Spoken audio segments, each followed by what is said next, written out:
This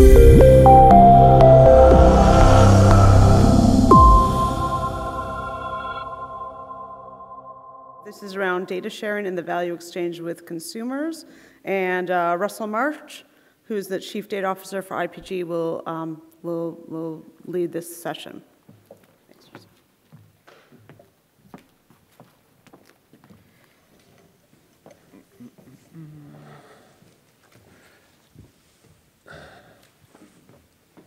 Hi, everyone.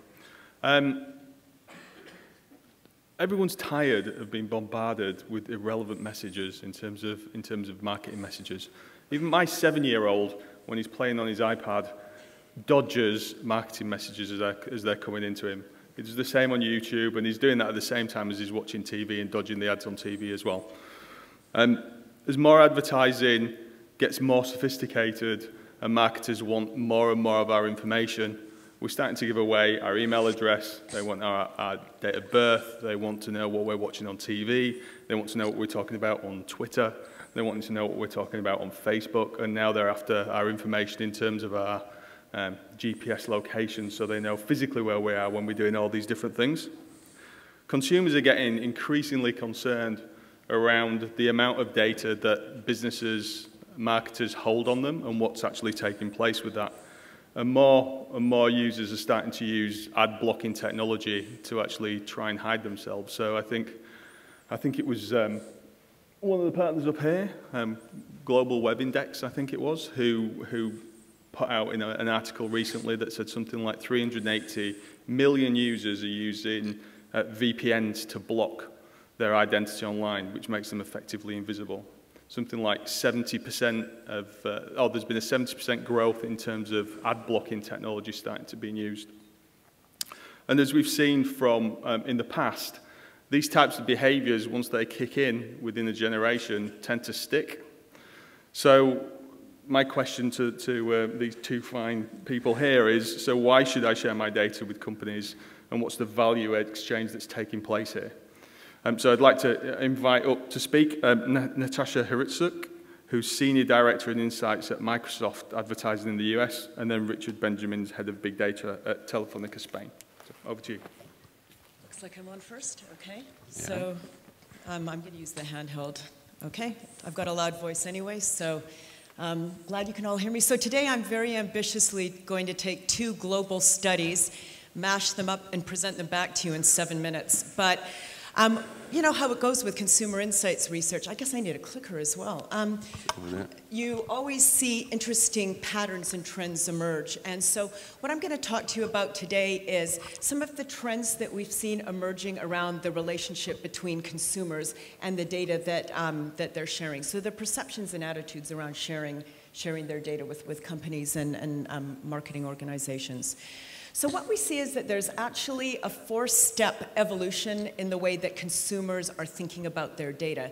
So at a very baseline level, consumers are saying, I know what data is, and I'm aware of the fact that it's being used by companies. I mean, that's almost across the board.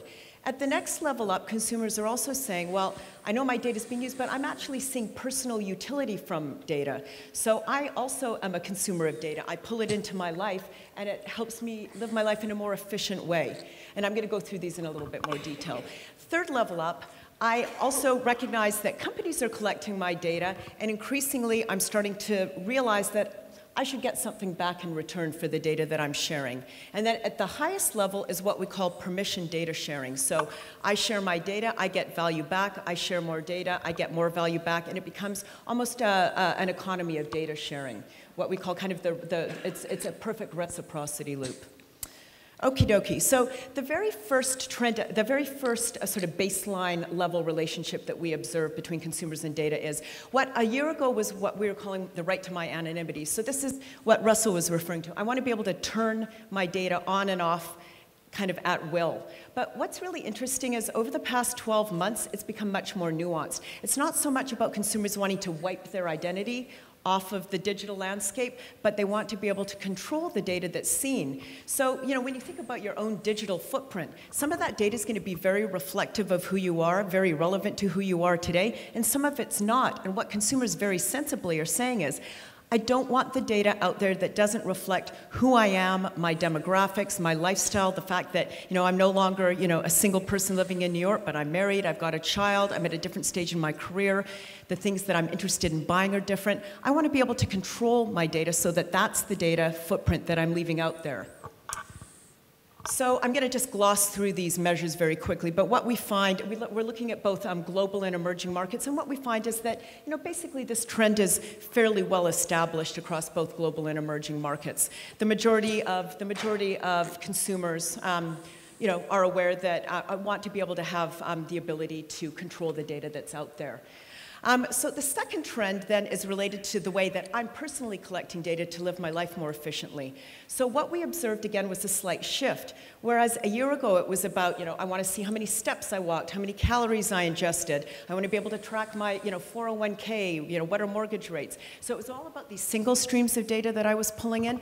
But now consumers are saying, I don't want these single streams anymore. I want all of this data married up in a more holistic way. So I want to be able to manage my financial life by having all these different inputs brought together in a single application. If you think about health and wellness, I don't want to just know how many, what my heart rate is at different points of the day, how many steps I walked, my caloric intake, but I want all of this information integrated together so I can make better, more efficient decisions about my health and wellness, my financial well-being, all these different aspects of my life. So consumers are also getting more sophisticated about how they personally want to use data. Again, what we find, and this tends to be the trends that we're seeing with a lot of this research on consumers and data, is that the trends tend to be much more entrenched, or we observe the trends much more in emerging markets. So I think this is pretty interesting. 70% of consumers in emerging markets are proactively collecting data to live their lives, in a more efficient, informed way across devices. Again, with the expectation that these data points should be more integrated to make it easier for them to make these more streamlined decisions. Okay, so then the third level up is, hey, I know, and people know that companies, that brands, that marketers are collecting their data. It's basically just a fact. So they're thinking to themselves, well, I know my data is being collected, so therefore the people that are collecting my data are deriving some value from it, or they wouldn't be collecting it.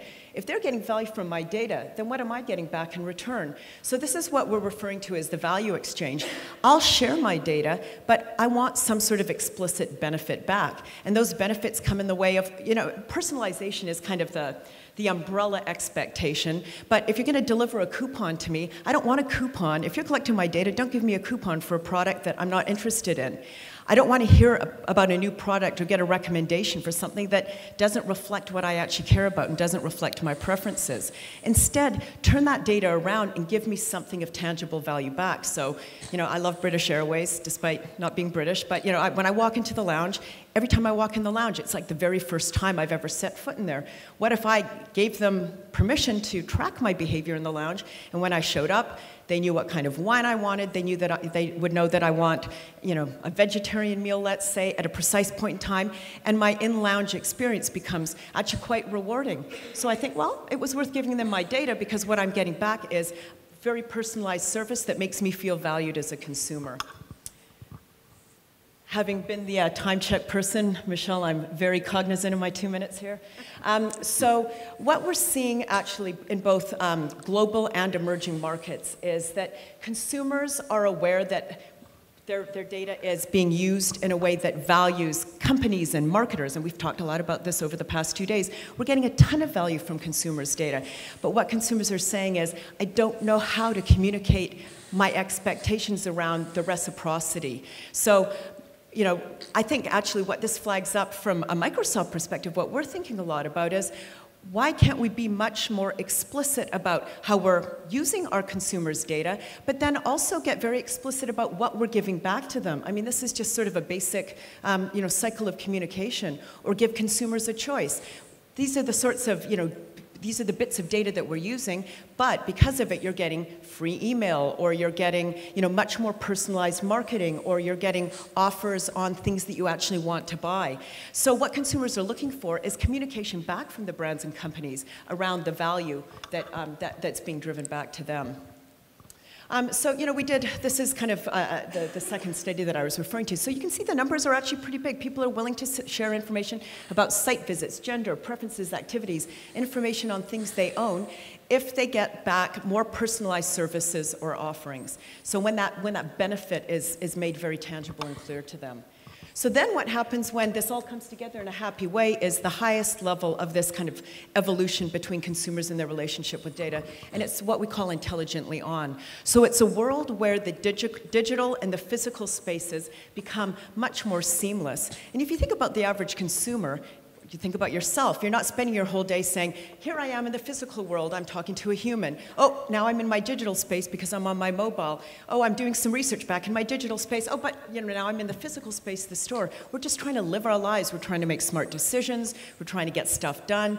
And we use both digital and physical channels to facilitate that. And oftentimes, the friction between those two spaces is that we don't have the data that enables us to drive that seamlessness. So imagine a world where consumers are very clear on what the reciprocal benefits of sharing their data are, and so they start to share it proactively. Then what that empowers us to do is to drive those benefits back in a very seamless way, and eventually you get to this, what we call data sharing universe where people are starting to move between the digital and the physical spaces with sort of seamless interactivity, because data is enabling them to, the data and the different offers and things that we're providing to them are enabling a much more seamless level of interaction. So I'm going to dive through the key measures here. You can see that, once again, emerging markets are much more sort of in this space where they're starting to clock that there could be some sort of reciprocity, so they're willing to share more. So I'm just going to end very swiftly on my 3 key takeaways here, 3 key points. Transparency is really overlooked in the world of data. Why can't we just be clear to consumers about the fact that we're using their data, but also give them the opportunity to manage their digital footprint? All that gives us back in return is more precision and clarity around the data that we're actually using. Have consumers manage the data assets to some extent. And again, be very clear about what you're giving back to consumers. Once you start to establish the reciprocity, consumers will ultimately be willing to share more data back, and then we can start to actually drive more personalized offers, more personalized services. You get more data back in return, and you get this virtuous cycle of data sharing that really does start to enable us to have that seamlessness between the digital and the physical spaces. So, there's sort of a happy ending here. Consumers are willing to share, but we need to take some responsibility upon ourselves around being much more explicit with consumers around data usage and the benefits.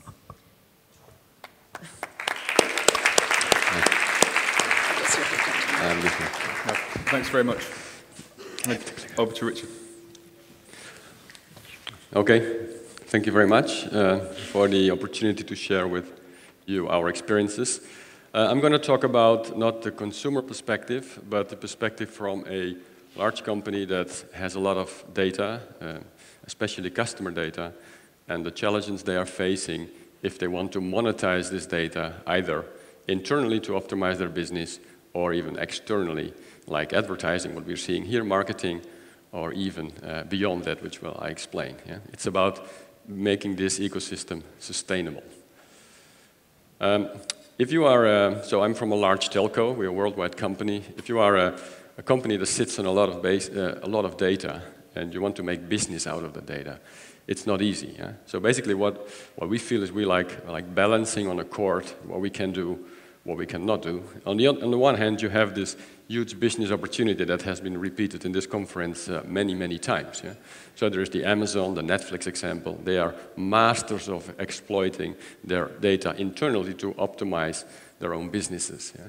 You have the advertising part, targeting. So telcos do a lot of advertising by using the profiles of their customers with brands.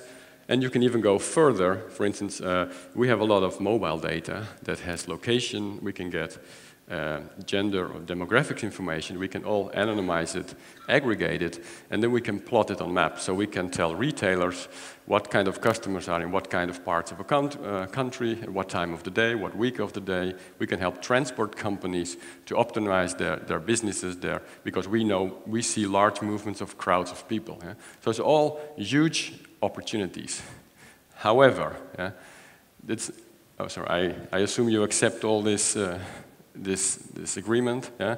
So there is the regulators looking at us, at all those companies. It's about data protection, it's about privacy. It's like regulators want to help the consumers, yeah? to protect them as like victims of companies that want to exploit their data for advertising and those kinds of things. So there are lots of rules coming into place. European Commission is working on a new general data protection rule. There's the consumer privacy bill in the US. So there's a lot of things to take into account if you want to monetize your data, especially externally. But then there is also society. So even if you're doing a good job from a legal and a data protection point of view, it's not, you can't control what's happening in society, what people think. Yeah? There are lots of scandals out there. Yeah? It started already in the early 2000s, and it's one after the other where companies make mistakes and they have to pay for it. Yeah? If you're a digital company, you simply send up to YouTube, you send a video, you put the CEO and he says, sorry, we messed up, we won't do it again. If you are a large regulated company, then you have to pay millions of fines to the regulator. Yeah? So it's a complex thing where you have to move it in. If you look at it from a business perspective of how much is this personal data actually worth, yeah? Now, 3 examples. There is a report of a company, a UK company called Cultural Shift, who has looked at a lot of companies that take this personal information and try to make a business out of it. Yeah? And they estimate it's like 60.5 billion a year. And those are companies that understand and recognize privacy data protection is a problem. Why don't we turn it into an opportunity? So what they do, for example, is they can, you give them permission. They remove your data from public marketing databases because that is your right as a citizen. So your data becomes more scarce. And then they aggregate your data with other data. And then they trade that data with advertisers. Yeah? And you, as a customer, you get 70% of this transaction. Yeah? So it's actually monetization. It's value. There was a company in the UK who actually did it. There are a few more startups. And I think most of them went out of business or had to pivot. So it's still early days. Yeah? Imagine you are a citizen, you pay taxes, and you allow your local government to use your location data to improve the traffic management system. And you could get a discount on your taxes. Yeah? So this is about trading data for real benefits to a customer. It's an incipient economy, but personally I'm convinced that it works. So huge value in this new space from a business perspective. Then there are some examples of what can be done. This is an example of the mobile territorial lab in Italy, Telecom Italia, MIT lab, Telefonica is also involved, where we did a test with about a few hundred students, gave them a mobile phone, tracked everything they did, mic on, camera on, all apps, etc. And then we asked them, okay, we've got this data of you, when would you be satisfied if we use the data for some things, what would you want to have as a person? Yeah?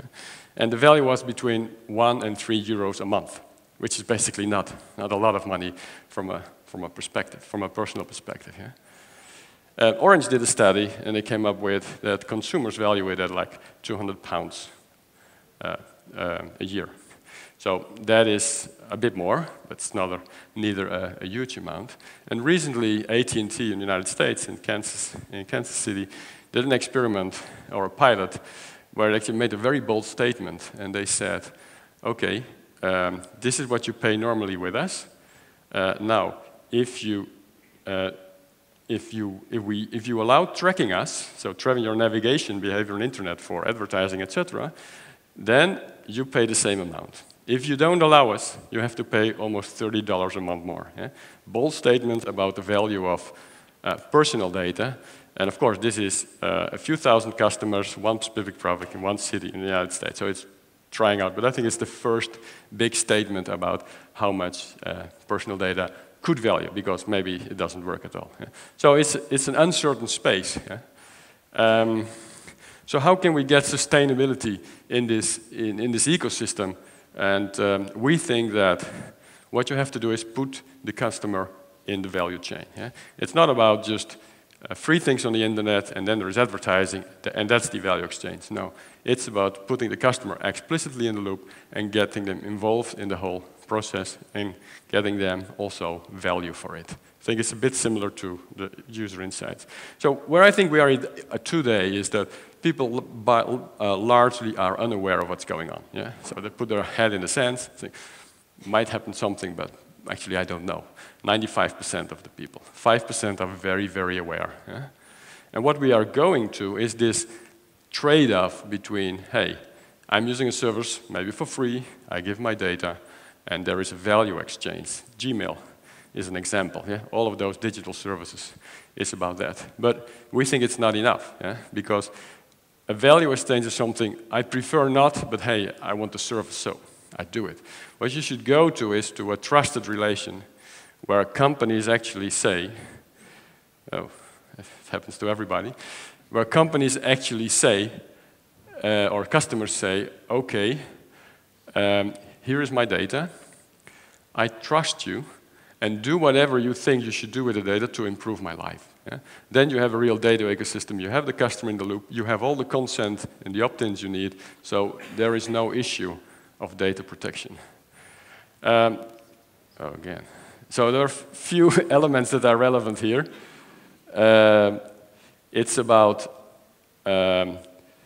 individual aggregated and anonymized data. It's about customer consent, explicit opt-in or out. So all evolving concepts. And if you're legally okay, it doesn't mean you're society-wise okay. Yeah? I like to think about the metaphor of a bank. So we put our money in the bank. We trust the bank, they treat it well, they aggregate it with other people's money, they invest, you get some return. Imagine you put your personal data on the bank, you trust the gatekeeper, this bank, and you allow the bank to aggregate it, to sell it to it. You can actually transfer your data to some other person, you get a benefit of it. So it's a different concept of how it works, but you put the customer in the loop. Yeah? And one last thing before I end this, we're going to use there is this new initiative called Data Transparency Lab. It's an open community, anybody can join, between MIT, Mozilla, Telefonica is involved, Open Data Institute of the UK is involved. If you're involved as an organization, please feel free to join. And this is about building tools to show to people what is happening to your data on the internet. Yeah? Make visible that even though you gave permission to this site, you maybe haven't given permission to that site. It's a journey that people have to go on to become more aware and to educate people about the value and the risk of personal data. Thank you very much.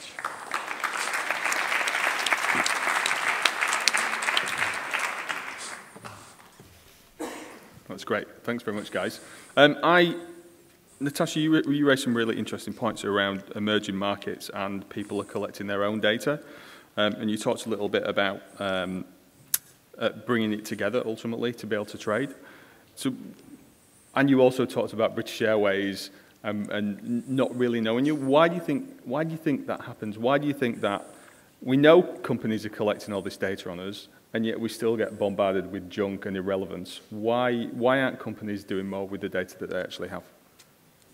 Oh, gosh, I could go on for a long time there. I mean, I think one of the struggles that companies have with data, and this was taught, I actually saw people reframing it yesterday, which I thought was helpful, but I think there's a tendency to think of data as a bunch of numbers, but data is, I mean, at its endpoint, data is a bunch of numbers, but data is a reflection of human activity. And if you start to dehumanize data, it becomes really hard to pull meaningful insights out.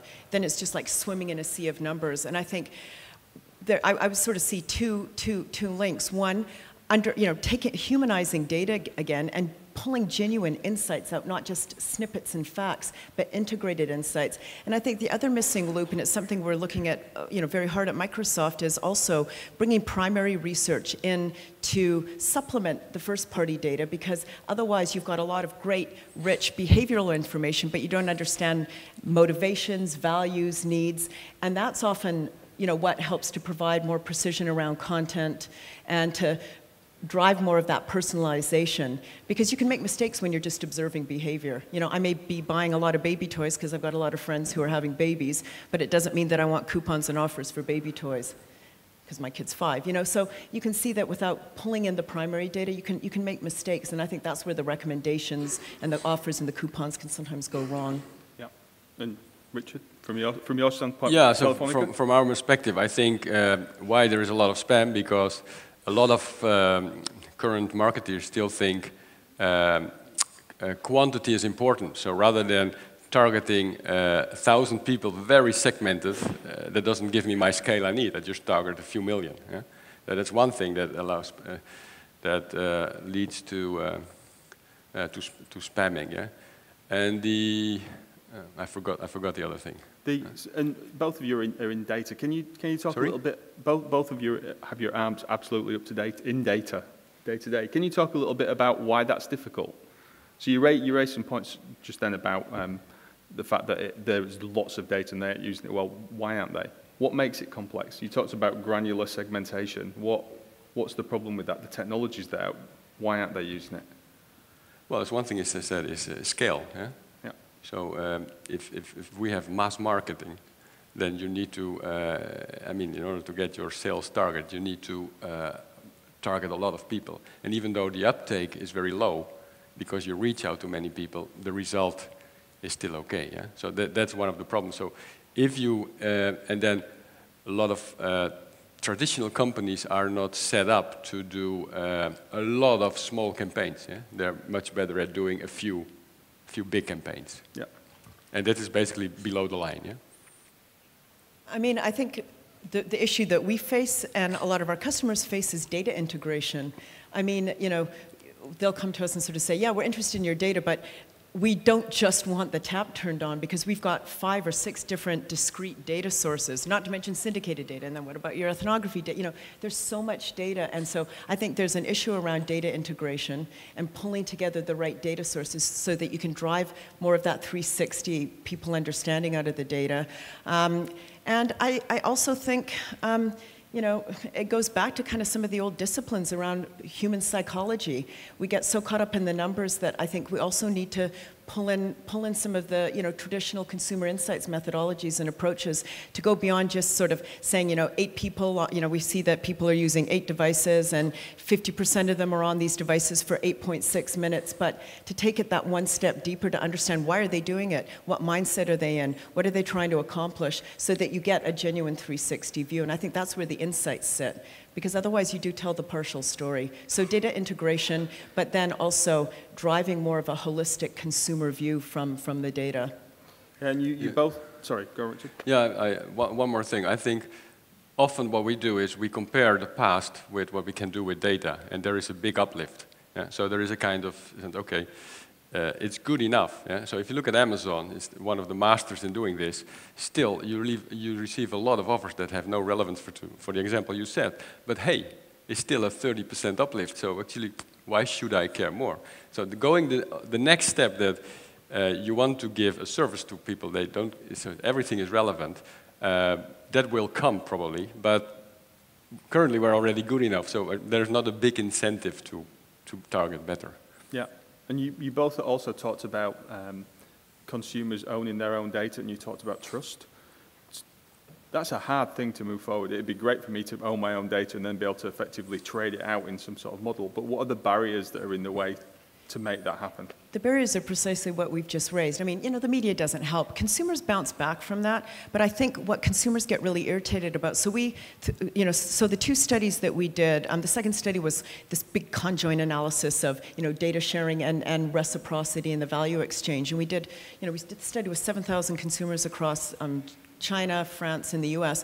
And what we found time and time again is, one, that consumers believe more data is actually being collected than really is, and then they get doubly irritated when the offers, the coupons, the promotions, the recommendations don't reflect them on any level. So there's a disjuncture.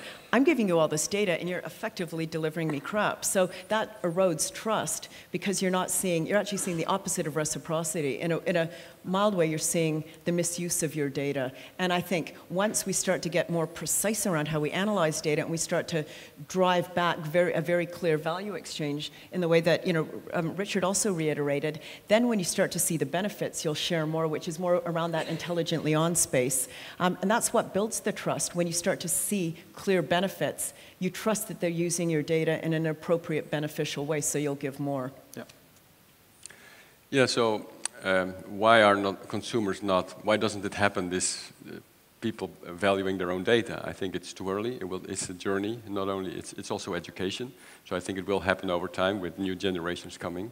If you look at the millennium generation, they're much more aware than others, but we're still far away, and it will take time.